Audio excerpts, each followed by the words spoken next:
मैं आयुष, आप देख रहे हो स्मार्ट एंड लीगल गाइडेंस। आज इस वीडियो के अंदर मैं best case laws for law exams की वीडियो लेकर आया हूं जो आपको एलएलबी के एग्जाम्स के अंदर मदद करेगी। एलएलएम के, एआईबी ऑल इंडिया बार एग्जामिनेशन या फिर क्लैट का एग्जाम आप देना चाहते हो, भले ही एलएलएम का देना चाहते हो या फिर जुडिशरी का या असिस्टेंट पब्लिक प्रोसिक्यूटर का एग्जाम देना चाहते हो, वो सारे के सारे एग्जाम्स के अंदर आपको ये केस लॉज तो पढ़ने जरूर पड़ेंगे। ये इस वीडियो का पार्ट 4 है, जैसे कि मैं आपको बताना चाह रहा हूं।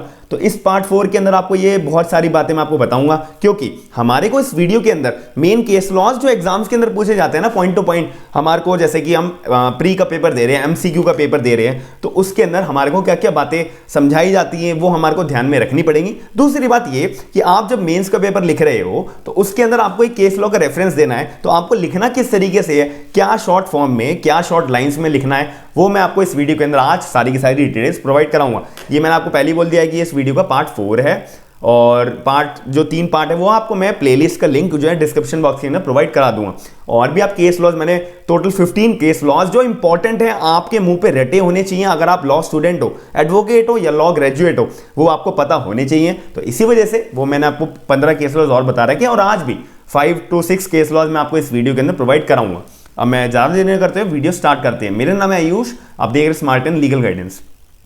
सबसे पहली बात आता है, ये तो खैर सबने लोगों ने केस लॉ पढ़ा होगा, बहुत अच्छे से लोग जानते होंगे, Vishakha versus state of Rajasthan, जो बहुत इंपॉर्टेंट केस लॉ है, मतलब लैंडमार्क केस लॉ है, ये तो आपको पता होना चाहिए। इन this case honourable Supreme court issued a very important guidelines on a sexual harassment at workplace। इसका मतलब ये है कि सुप्रीम कोर्ट ने ना भाई गाइडलाइंस बताई थी कि अगर कहीं पे भी कोई भी फीमेल या फिर कोई भी मेल मान सकते हैं कि कोई काम करता है, यानी कि कहीं जॉब कर रही है फीमेल, तो उनके ऊपर क्या क्या गाइडलाइंस उनको बरतनी पड़ेंगी। जॉब जो ऑफर कर रहे हैं, यानी कि जो काम करवा रहे हैं, कि भाई अगर किसी लेडी के साथ में सेक्सुअल हरेसमेंट होता है तो उस केस के अंदर सुप्रीम कोर्ट ने प्रॉपर तरीके से गाइडलाइंस इशू करी थी। लेकिन ये मुद्दा उठा कहां से था, तो आपको ये बात ध्यान रखनी है कि sexual harassment at work place का जो मुद्दा था वो उठा कहां से था, कौन से केस लॉ से था। सीधा ये बात पूछी जाती है हमारे एग्जाम्स के अंदर, और आपसे कोई जनरल आप कोर्ट के अंदर जब डील कर रहे होंगे तो उसमें भी रेफरेंस के तौर पे यही केस लॉ हमें यूज करने पड़ते हैं, जिसका नाम है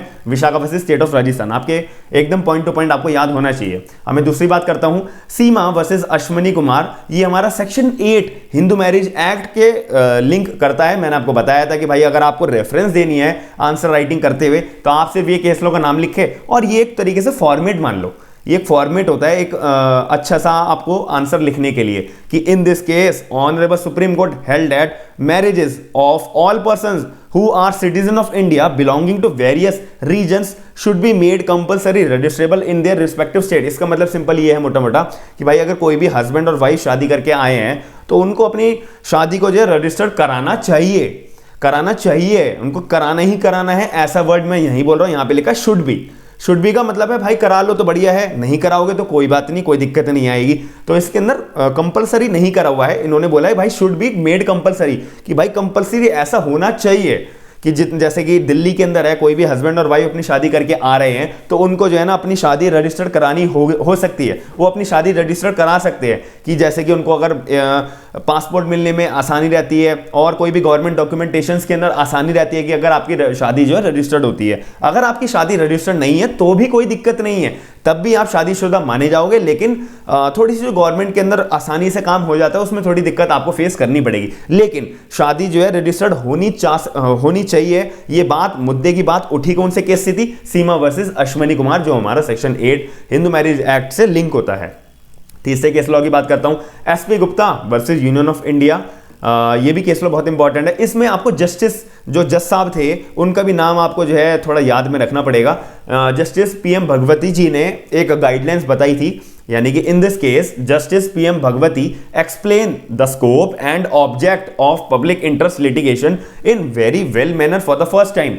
सबसे पहली बात, ये बहुत इंपॉर्टेंट केस लॉ है, इसके अंदर सबसे पहली बात हम आपको ये मैं बताना चाहूंगा कि पीआईएल का सबने नाम सुना है, पब्लिक इंटरेस्ट लिटिगेशन। भाई उसका सबसे पहला मुद्दा किसने छेड़ा था, सबसे पहला मुद्दे की बात जो एक कंसाइज फॉर्म में किसने हमारे इंडिया के अंदर छेड़ी थी, जस्टिस पीएम भगवती जी ने छेड़ी थी। अच्छा भाई, फिर कौन से केस लॉ में छेड़ी थी ये भी तो हमें पता होना चाहिए, SP Gupta versus Union of India. इसलिए मैंने आपको स्टार्टिंग में बोला था कि भाई आपको जज साहब का नाम भी याद रखना पड़ेगा, ताकि ताकि आपका बैलेंस बना रहे। ठीक है, पीआईएल का केस लॉ है, SP Gupta versus Union of India. इसमें सबसे पहली बात छेड़ी किस जज साहब ने थी? पीएम भगवती जी ने। ये बात आपको पता होनी चाहिए। और दूसरा फोर्थ केस लॉ मैं आपको बताता हूं, Sarla Mudgal versus Union of India. और मैं 100% श्योर हूं ये तो केस लॉ का नाम किसी ना किसी बच्चे ने पढ़ा ही होगा और समझा ही होगा और जाना ही होगा, Sarla Mudgal versus Union of India. इसलिए मैं थोड़े से इस वीडियो के अंदर मिलते जुलते केस लॉ हैं ताकि आपको एकदम शौक ना लगे कि भाई एकदम हम नए केस लॉ पढ़ रहे हैं, थोड़े से कॉम्प्लिकेटेड केस लॉज होते हैं। इसीलिए आने वाली वीडियोस के अंदर मैं आपको नए से नए केस लॉ प्रोवाइड कराने का प्रॉमिस करता हूं। आप बस कमेंट सेक्शन के अंदर जरूर बताइएगा कि आप चाहते हो या नहीं चाहते हो, तभी तो मैं आगे आपके लिए एफर्ट करने की सोचूंगा। अगर आप चाहते नहीं है तो फिर फायदा क्या होगा? इसी वजह से कमेंट सेक्शन में जरूर बताइएगा।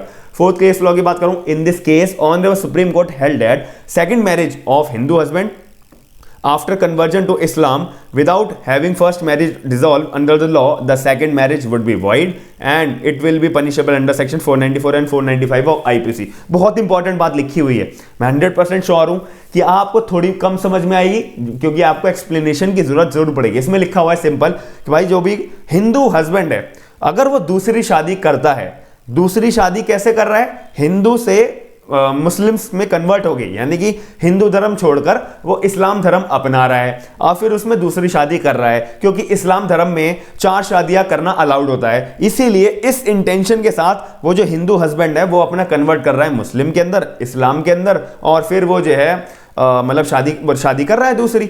लेकिन इसके अंदर एक बात ये आई है कि भाई जब वो हिंदू था, जब उसने शादी पहली कर रखी थी, तो वो जो वाइफ है उसकी, उसने उसके साथ डिवोर्स तो करा नहीं, अपनी मैरिज तो उसके साथ खत्म करी नहीं। बिना मैरिज को खत्म करे वो जो है बिना अपनी पहली वाली बीवी की कंसेंट लिए बिना वो जो है अपनी पहला जो रिश्ता है यानी कि अपना पहला धर्म छोड़कर, हिंदू धर्म छोड़कर वो मुस्लिम धर्म अपना रहा है, वो इस्लाम धर्म अपना रहा है, फिर वहां जाकर वो दूसरी शादी कर रहा है। तो Sarla Mudgal versus Union of India के केस में साफ बोला कि भाई पहली बात तो ये कि अगर वो दूसरी शादी कर रहा है इस इंटेंशन के साथ में, खैर इंटेंशन तो विचार छोड़ो क्योंकि अगर वो पहली मैरिज डिसॉल्व नहीं हुई है फिर भी वो जो है इस्लाम धर्म अपनाकर दूसरी शादी अगर वो कर रहा है तो भाई वो दूसरी शादी तो बिल्कुल वॉइड मानी जाएगी, बिल्कुल मान्य नहीं होगी। कानून के रूप से उसको मान्यता बिल्कुल भी नहीं मिलेगी, भले ही वो मैरिज हुई हो नहीं हुई हो, बिल्कुल भी मान्यता उसको मैरिज को नहीं मिलेगी।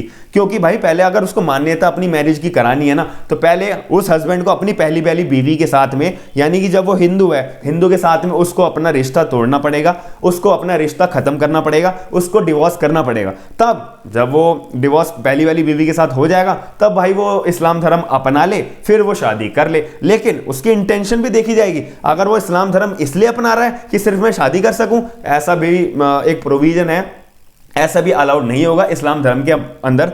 मुस्लिम लॉ के अंदर ये बातें लिखी हुई हैं, जब मैं आपको पढ़ाऊंगा आप मेरे को कमेंट सेक्शन में बताइए कि मैं वीडियो बनाऊं मुस्लिम लॉज के रिगार्डिंग या नहीं बनाऊं।